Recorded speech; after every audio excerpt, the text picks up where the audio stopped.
P V Anwar jail മോചിതനായിരിക്കുന്നു. എങ്ങനെയാണ് പിണറായിയുടെ പോലീസ് പി വി അൻവറിനെ കേസിൽ കുടുക്കിയതും ജയിലിലാക്കിയതും? ഈ അറസ്റ്റിൻ്റെ സാഹചര്യം എന്തായിരുന്നു? കഴിഞ്ഞ 2 ആഴ്ചക്കിടെ 3 പേരാണ് വന്യജീവി ആക്രമണത്തിൽ കൊല്ലപ്പെട്ടത്.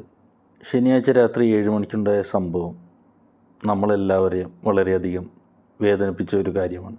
ചോല നായ്ക്കർ വിഭാഗത്തിൽപ്പെട്ട 37 വയസ്സുകാരനായ ഒരു ആദിവാസി യുവാവ് കാട്ടാന ആക്രമണത്തിൽ മരിക്കുന്നു. എങ്ങനെയാണ് ആ ആദിവാസി യുവാവ് മരിക്കുന്നത്? തൻ്റെ കൂടെ ഉണ്ടായിരുന്ന 6 പേരെ രക്ഷപ്പെടുത്തുന്നതിന് വേണ്ടി കാട്ടാനയുടെ ശ്രദ്ധ തന്നിലേക്ക് കൊണ്ടുവന്ന് ആ 6 പേരെയും രക്ഷിച്ച് താൻ സ്വയം മറ്റുള്ളവർക്ക് വേണ്ടി ജീവൻ ബലി കൊടുക്കുകയായിരുന്നു. അതായത് സ്വന്തം ജീവൻ കളഞ്ഞാണ് അദ്ദേഹം മറ്റ് 6 പേരെയും രക്ഷിച്ചത്. ഈ കൊല്ലപ്പെട്ട മണി എന്ന ആദിവാസി യുവാവ് കാടിറങ്ങുന്നത് എന്തിനു വേണ്ടിയാണ്? 7 വയസ്സുള്ള കുട്ടിയെ പഠിക്കാൻ വേണ്ടി ഹോസ്റ്റലിൽ കൊണ്ടാക്കുന്നതിന് വേണ്ടിയാണ് മണി കാടിറങ്ങുന്നത്. 2 വയസ്സുകാരിയായ തൻ്റെ മകളെ മറ്റൊരു ബന്ധുവിനെ ഏൽപ്പിച്ചുകൊണ്ടാണ് മണി ആ ആനയുടെ ശ്രദ്ധ തന്നിലേക്ക് ആക്കുകയും അതിൻ്റെ ആക്രമണത്തിൽ മരിക്കുകയും ചെയ്യുന്നത്. ഈ സംഭവം നടക്കുന്നത് നിലമ്പൂരാണ്. നിലമ്പൂരിലെ MLA എന്ന് പറയുന്നത് പി വി അൻവറാണ്. അങ്ങനെയാണ് അദ്ദേഹം ഈ ജനകീയ വിഷയത്തിൽ ഇടപെടുന്നതും ഈ കേസിൽ കുടുങ്ങുന്നതും. ഏതൊരു MLA ആയാലും ഇത്തരം ജനകീയ പ്രശ്നങ്ങളിലല്ലേ ഇടപെടേണ്ടതും അതിനുവേണ്ടി സമരം ചെയ്യേണ്ടതും. ഇപ്പോൾ നമുക്ക് നോക്കിയാൽ മനസ്സിലാവും, ഈ സംഭവം തന്നെ നടക്കുന്നത് മലയോര മേഖലകളിലാണ്. വന്യജീവി ആക്രമണം ഏറ്റവും കൂടുതൽ നടക്കുന്നത് ഈ മലയോര മേഖലകളിൽ കൂടുതലുള്ളത് പിന്നോക്ക വിഭാഗങ്ങളാണ്, കർഷകരാണ്. ആ മലയോര കർഷകരുടെ പിന്നോക്ക വിഭാഗങ്ങളുടെ ഏറ്റവും പ്രധാന പ്രശ്നമെന്ന് പറയുന്നത് വന്യജീവി ആക്രമണം തന്നെയാണ്. അതിനെ അഡ്രസ്സ് ചെയ്യുകയും ഇതുപോലുള്ള ജനകീയ വിഷയങ്ങൾ സർക്കാരിൻ്റെ മുമ്പിൽ എത്തിക്കുകയും ചെയ്യേണ്ട ഉത്തരവാദിത്വം അവിടുത്തെ MLAക്ക് തന്നെയാണ്. ഇവിടെ അൻവർ ചെയ്തിരുന്ന മറ്റൊരു കാര്യമെന്ന് പറയുന്നത് വന നിയമ ഭേദഗതി ബില്ലുമായി ബന്ധപ്പെട്ട് അൻവർ ഒരു ജാഥ നടത്തുന്നു. ആ ജാഥയിൽ അദ്ദേഹം എല്ലാവരെയും ക്ഷണിക്കുന്നുണ്ട്. കോൺഗ്രസ്സുകാരെയും മത മേലധ്യക്ഷന്മാരെയും SNDP NSS എന്നിവരടക്കം എല്ലാവരെയും പോയി കാണുകയും അവരുടെ എല്ലാം പിന്തുണ അൻവർ ചോദിക്കുകയും ചെയ്യുന്നുണ്ട്. അതായത് ഈ മലയോര കർഷകർ അനുഭവിക്കുന്ന ഏറ്റവും വലിയ പ്രശ്നമെന്ന് പറയുന്നത് വന്യജീവി ആക്രമണമാണ്. ഈ സംഭവം അൻവർ അവരുമായൊക്കെ ചർച്ച ചെയ്യുകയും അതിനുവേണ്ടി സഹകരിക്കണമെന്ന് പറയുകയും ചെയ്യുന്നു. എന്നാൽ കഴിഞ്ഞ ദിവസം ഉണ്ടായ സംഭവം എന്താണ്? കാട്ടാന ആക്രമണത്തിൽ ഒരാൾ മരിക്കുകയും അതിനെതിരെ സമരം ചെയ്തുകൊണ്ട് തുടരെ ഉണ്ടാകുന്ന ഈ വന്യജീവി ആക്രമണത്തിലുണ്ടാകുന്ന മരണങ്ങൾ അത് അഡ്രസ്സ് ചെയ്യണമെന്നും അതിന് തക്കതായ പരിഹാരം കാണണമെന്നും പറഞ്ഞുകൊണ്ട് പി വി അൻവർ MLA അടക്കം ഉള്ള ആളുകൾ സമരം നടത്തുകയും ചെയ്തു. അങ്ങനെ ഉണ്ടായ പ്രതിഷേധ സമരത്തിലാണ് ചെറിയ രീതിയിലുള്ള ആക്രമണങ്ങളും ഉണ്ടായത്. പി വി അൻവർ തന്നെ പുറത്തുനിന്ന് പറയുന്നത് അവിടെ ഉണ്ടായിരുന്ന ഒരു ഗ്ലാസ് പൊട്ടിച്ചു, 2 ചെയർ പൊട്ടിച്ചു, ഒരു ക്ലോക്ക് പൊട്ടിച്ചു എന്നൊക്കെയാണ്. അതായത് ഒരു 3500 രൂപയുടെ നഷ്ടം അവിടെ ചിലപ്പോൾ ഉണ്ടായിട്ടുണ്ടാവാം എന്നാണ് പറയുന്നത്. എന്നാൽ ഇതിൽ നമ്മൾ മനസ്സിലാക്കേണ്ട മറ്റൊരു കാര്യം എന്ന് പറയുന്നത് ഞായറാഴ്ചയാണ് ഈ സംഭവം ഉണ്ടാകുന്നത്. അതൊരു അവധി ദിവസമായതുകൊണ്ട് തന്നെ അവിടെ ഒരൊറ്റ സ്റ്റാഫ് പോലും ഉണ്ടായിരുന്നില്ല. അതുകൊണ്ട് തന്നെ ഒരാളെയും വ്യക്തിപരമായി അവിടെ ആക്രമിക്കപ്പെട്ടിട്ടില്ല. ചെറിയ സാധനങ്ങൾ നശിപ്പിച്ചു എന്നതൊഴിച്ചാൽ. ഇത്തരമൊരു ജനകീയ സമരം നടത്തിയതിൻ്റെ പേരിലാണ് പി വി അൻവർ എന്ന MLA രാത്രി 120-150 വരുന്ന പോലീസുകാർ വീട് വളയുകയും അറസ്റ്റ് ചെയ്ത് കൊണ്ടുപോവുകയും ചെയ്തത്. എന്നാൽ അതേസമയം പി വി അൻവർ DYSPയോട് പറയുന്നുണ്ട്, താനൊരു MLA ആണ്, താൻ ഇവിടുന്ന് ഒളിച്ചോടി പോവുകയില്ല.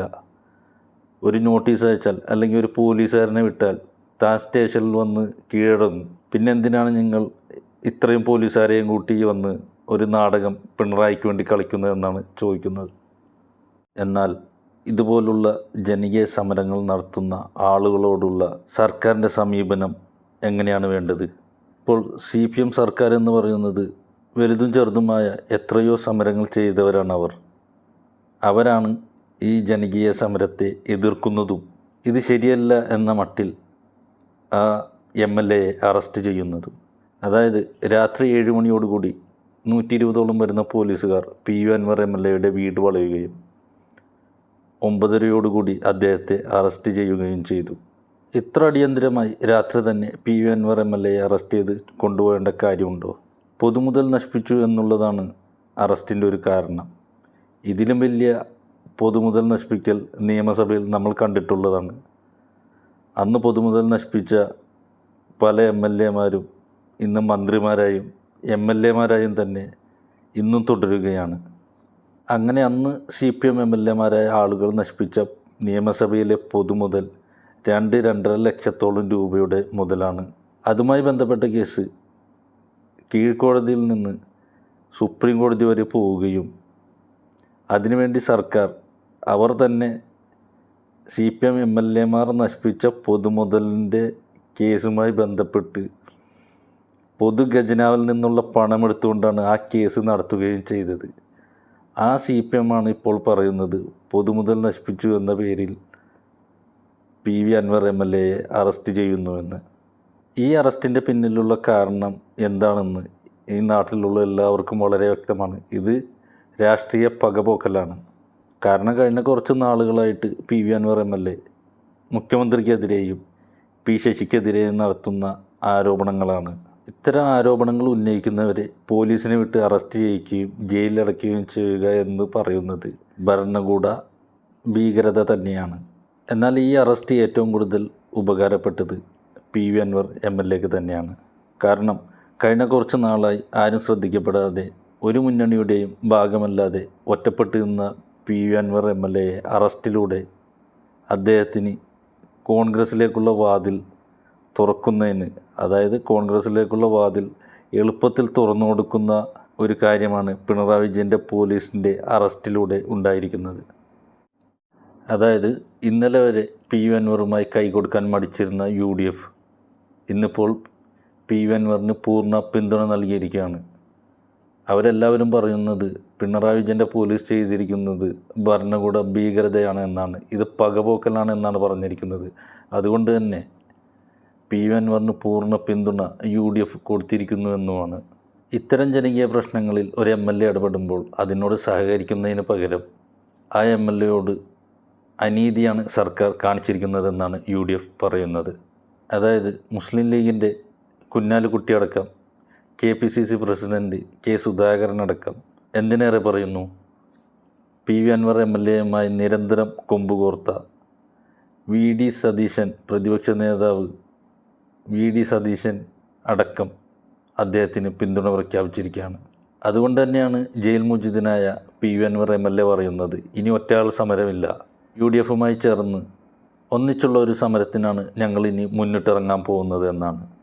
അതായത് ഈ അറസ്റ്റോടുകൂടി ഒരു മുന്നണിയിലും ഇല്ലാതിരുന്ന PV അൻവർ MLA UDF-ലേക്കുള്ള വാതിൽ മലർക്കെ തുറക്കുകയും അദ്ദേഹത്തിന് അതിലേക്ക് വളരെ പെട്ടെന്ന് പ്രവേശിക്കാൻ കഴിയും എന്നുമാണ് വിദഗ്ധർ പറയുന്നത്. എന്നാൽ UDF-ൽ ഇദ്ദേഹത്തെ എടുക്കുമോ എന്നുള്ള കാര്യത്തെക്കുറിച്ചും ചില തർക്കങ്ങളുണ്ട്.